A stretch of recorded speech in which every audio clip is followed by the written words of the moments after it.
ನಮಸ್ಕಾರ ವೀಕ್ಷಕರೇ, ಬಳ್ಳಾರಿ ಬೆಳಗಾಯಿತು ಚಾನೆಲ್ಗೆ ಸ್ವಾಗತ. ಜಿಲ್ಲೆಯಲ್ಲಿ ಪ್ರತಿನಿತ್ಯ ನಡೆಯುವ ಎಲ್ಲ ಆಗುಹೋಗುಗಳನ್ನು ತಿಳಿದುಕೊಳ್ಳಲು ವೀಕ್ಷಿಸಿ ಬಳ್ಳಾರಿ ಬೆಳಗಾಯಿತು ಯೂಟ್ಯೂಬ್ ಚಾನೆಲ್.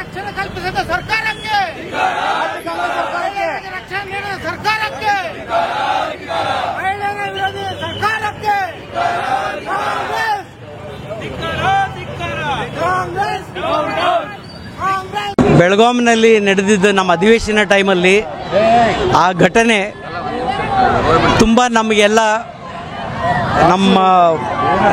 ಒಂಥರ ನಾಚಿಕೆ ಥರ ಆಗುವ ಸ್ಥಿತಿಯಲ್ಲಿದೆ ನಮ್ಮದು. ನಾವು ಯಾರೂ ತಲೆ ಎತ್ತಿ ಓಡಾಡೋಂಗಿಲ್ಲ ಹಾಗೆ ಆಗಿದೆ. ಕೌನ್ಸಿಲಲ್ಲಿ ಕೂಡ ನಾವು ಗೃಹ ಮಂತ್ರಿಗೆ ಈ ಪ್ರಶ್ನೆ ಕೇಳಿದ್ವಿ ಇದ್ರ ಬಗ್ಗೆ. ಅವರು ಉತ್ತರ ಕೊಟ್ಟಿದ್ದಾರೆ, ಬಟ್ ಅಂಥ ಕನ್ವಿನ್ಸಿಂಗಾಗಿ ರಿಪ್ಲೈ ಕೊಡಲಿಲ್ಲ. ಇನ್ನೊಂದು ಏನು ಒಳ್ಳೆಯದೇನಾಯ್ತಂದರೆ, ಈ ಸರ್ಕಾರ ಏನು ಕೆಲಸ ಮಾಡಲಿಲ್ಲ ಅಂತ ಗುರುತಾಗಿ ನಮ್ಮ ಹೈಕೋರ್ಟ್ ಸುವಮೋಟೋ ಕೇಸ್ ತಗೊಂಡಿದೆ. ಇದ್ರ ಮೇಲೆ ತಗೊಂಡು ಅವರು ಈಗ ಕೋರ್ಟ್ ಮಾನಿಟರ್ಡ್ ಇನ್ವೆಸ್ಟಿಗೇಷನ್ ಆಗುತ್ತೆ. ಅಂದರೆ ಇದು ತೋರಿಸುತ್ತೆ ಈ ಕಾಂಗ್ರೆಸ್ ಸರ್ಕಾರ ಏನು ಮಾಡ್ತಾ ಇಲ್ಲ. ಅವ್ರು ಯಾರು ಕಲ್ಪ್ರಿಟ್ಸ್ ಇದ್ದಾರೆ 14-12 ಜನ, ಇಷ್ಟುವರೆಗೆ ಒಬ್ರಿಗೊಬ್ಬ ಬಂಧನೆ ಆಗಿಲ್ಲ, ಒಬ್ಬರನ್ನ ಹಿಡ್ಕೊಂಡಿಲ್ಲ. ಯಾರೋ ಅಮಾಯಕರು ಹೆಣ್ಮಕ್ಳನ್ನ ಒಂದು 3-4 ಜನನ ಹಿಡ್ಕೊಂಡಿದ್ದಾರೆ. ಅವ್ರೇನು ಮಾಡಿದ್ದಾರೆ, ಅಪರಾಧಿಗಳನ್ನ ಫಸ್ಟು ಅವ್ರನ್ನ ಬಂಧಿಸಿ ಅವ್ರ ಮೇಲೆ ಕ್ರಮ ತಗೊಳ್ಳಿ, ಅವ್ರಿಗೆ ಶಿಕ್ಷೆ ಕೊಡಿ ಅಂತ ನಾನು ಈ ಕಾಂಗ್ರೆಸ್ ಸರ್ಕಾರಕ್ಕೆ ಮನವಿ ಮಾಡ್ತೇನೆ. ಕಾಂಗ್ರೆಸ್ ಸರ್ಕಾರ ಶಿಕ್ಷೆ ನೀಡಿಲ್ಲ ಅಂದರೆ ನಿಮ್ಮ ಮುಂದಿನ ನಡೆ ಏನು? ಮುಂದಿನ ಇಡೀ ಸ್ಟೇಟಲ್ಲೇ ನಾವು ಪ್ರತಿಭಟನೆ ಜಾಸ್ತಿ ಮಾಡ್ತೀವಿ. ಹಾಗೆ ಈಗ ಹೈಕೋರ್ಟ್ ಸುವಮೋಟೋ ಕೇಸ್ ತಗೊಂಡಿದೆ. ನಮ್ಮದು ಸ್ವಲ್ಪ ಈ ಸಬ್ ಜುಡಿಸ್ ಆಗುತ್ತೆ, ಜಾಸ್ತಿ ನಾವು ಇದು ಮಾಡೋಂಗಿಲ್ಲ. ಬಟ್ ಪ್ರೊಟೆಸ್ಟ್ ಕಂಟಿನ್ಯೂ ಮಾಡ್ತೀವಿ, ಎಲ್ಲ ಕಡೆ ಪ್ರೊಟೆಸ್ಟ್ ಕಂಟಿನ್ಯೂ ಮಾಡ್ತೀವಿ.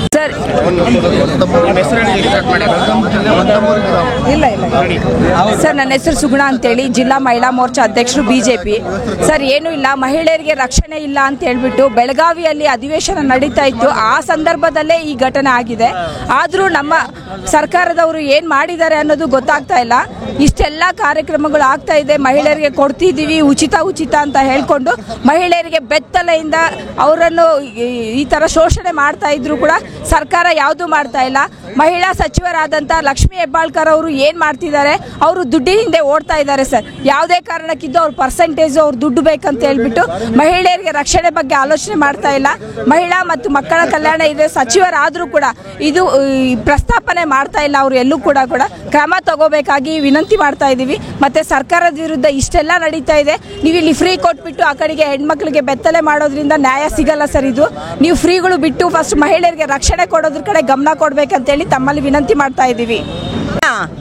ನಾವೇನು ಈ ಸ್ಟ್ರೈಕ್ ಹಮ್ಮಿಕೊಂಡಿದ್ದೀವಿ ಅಂತ ಅಂದರೆ, ಮನೆ ಎಲ್ಲರಿಗೂ ಗೊತ್ತಿದ್ದ ಹಾಗೆ ಬೆಳಗಾವಿನಲ್ಲಿ ಏನು ಘಟನೆ ನಡೆಯಿತು, ಆ ಸದನ ನಡೆಯೋ ಟೈಮ್ನಲ್ಲೇ ಇಂಥ ಒಂದು ಅನುಚಿತ ಹೆಣ್ಮಕ್ಳಿಗೆ ಯಾವುದೇ ಒಂದು ರಕ್ಷಣೆ ಇಲ್ಲದ ಯಾರೋ ಮಕ್ಕಳು ಮಾಡಿದ ತಪ್ಪಿಗೆ ಆ ತಾಯಿ ಏನು ಮಾಡಿದ್ಲು, ಆ ತಾಯಿನ ಎಳ್ಕೊಂಡೋಗಿ ಈ ಥರ ಒಂದು ಘೋರ ಶಿಕ್ಷೆ ಮಾಡ್ತಾ ಇರೋದು ಅದು ಯಾರು? ಮಹಿಳಾ ಸಚಿವೆ ಆಗಿರುವಂಥ ಲಕ್ಷ್ಮೀ ಹೆಬ್ಬಾಳ್ಕರ್ ಅಲ್ಲಿ ಒಂದು ಕಾನ್ಸ್ಟಿಟ್ಯೂನ್ಸಿಯಲ್ಲಿಯೇ ನಡೆದಿದೆ ಈ ಘಟನೆ. ಆದರೆ ಅಯ್ಯಮ್ಮ ಏನು ಮಾಡ್ತಾ ಇದ್ದಾರೆ, ಮಹಿಳೆಯರಿಗೆ ಯಾವ ರೀತಿ ರಕ್ಷಣೆ ಕೊಡ್ತಾ ಇದ್ದಾರೆ? ಮೊದಲು ಅಯ್ಯಮ್ಮ ಮಹಿಳೆಯರಿಗೆ ರಕ್ಷಣೆ ಕೊಡಲಿ, ನಂತರ ಅಯ್ಯಮ್ಮ ಆಕಿ ಕೆಲಸ ಅವರು ಮಾಡಲಿ. ಸದನ ನಡೆಯೋ ಟೈಮ್ನಲ್ಲೇ, ಅದು ಬೆಳಗಾವಿಯ ಸದನದ ಟೈಮ್ನಲ್ಲೇ ಈ ಥರ ಒಂದು ಅನುಚಿತ ವರ್ತನೆ ನಡೆಸಿರೋದು ಎಲ್ಲ ಹೆಣ್ಮಕ್ಳು ತಲೆ ತಗ್ಗಿಸುವಂಥ ಕರ್ತವ್ಯ ವರ್ತನೆ ಆಗಿದೆ. ಆದ್ದರಿಂದ ಲಕ್ಷ್ಮೀ ಹೆಬ್ಬಾಳ್ಕರ್ ಅವರಿಗೆ ಯಾವುದೇ ಕಾರಣದಿಂದ ಕ್ಷಮೆ ಕೋರಲು ಸಾಧ್ಯವೇ ಇಲ್ಲ. ಅಯ್ಯಮ್ಮ ಈ ಕ್ಷಣವೇ ರಾಜೀನಾಮೆ ಕೊಟ್ಟು ತಮ್ಮೂರಿಗೆ ತಮ್ಮ ಕಾನ್ಸ್ಟಿಟ್ಯೂನ್ಸಿ ನೋಡ್ಕೊಂಡ್ರೆ ಸಾಕು. ನಮ್ಮ ರಾಜ್ಯದ ಮಹಿಳೆಯರು ನಾವು ಸದೃಢರಾಗಿದ್ದೀವಿ, ನಮ್ಮ ರಕ್ಷಣೆ ನಾವು ಮಾಡ್ಕೋತೀವಿ. Down down. ಜಿಲ್ಲೆಯಿಂದ ನಾವು ನನ್ನ ಹೆಸರು ಸುಮಾರೆಡ್ಡಿ ಅಂತ, ನಾನು ಜಿಲ್ಲಾ ಕಾರ್ಯದರ್ಶಿ. ಇವತ್ತು ಇಡೀ ಕರ್ನಾಟಕ ತಲೆ ತಗ್ಗಿಸುವಂಥ ಕೆಲಸ ಮಾಡಿದೆ. ಯಾರು ಮಾಡಿದ್ದಾರೆ ಅಂದರೆ ಕಾಂಗ್ರೆಸ್ ಸರ್ಕಾರ. ಯಾವಾಗಲೇ ಕಾಂಗ್ರೆಸ್ ಸರ್ಕಾರ ಬರಲಿ, ಇಂಥ ಮಹಿಳೆಯರಿಗೆ ರಕ್ಷಣೆ ಇಲ್ಲ. ಯಾಕಂದರೆ ಮನೆಗೆ ಅವರು ಇರೋ ಹೆಣ್ಮಕ್ಳು ಬೆತ್ತಲೆ ಆಗಿ ನಿಜವಾಗ್ಲೂ ಆ ಮಾತು ಹೇಳೋಕ್ಕೆ ನನಗೆ ಭಾಳ ನೋವಾಗ್ತದೆ. ಇಂಥ ಒಂದು ಕೃತ್ಯ, ಅದು ಅಧಿವೇಶನ ಮಾಡೋ ಸಂದರ್ಭದಲ್ಲಿ ಮಹಿಳಾ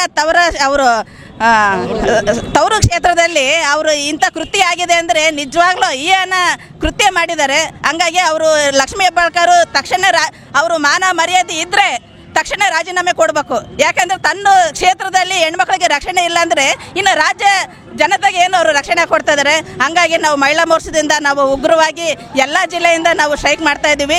ಅವರು ತಕ್ಷಣ ರಾಜೀನಾಮೆ ಕೊಡಬೇಕಂತ ನಾನು ಕೋರ್ತಾ ಇದ್ದೀನಿ. ಬಳ್ಳಾರಿಯ ನಿರಂತರ ಸುದ್ದಿಗಾಗಿ ಬಳ್ಳಾರಿ ಬೆಳಗಾಯಿತು ಚಾನೆಲ್ನ ಸಬ್ಸ್ಕ್ರೈಬ್ ಮಾಡಿ ಹಾಗೂ ಬೆಲ್ ಐಕಾನ್ ಒತ್ತಿ.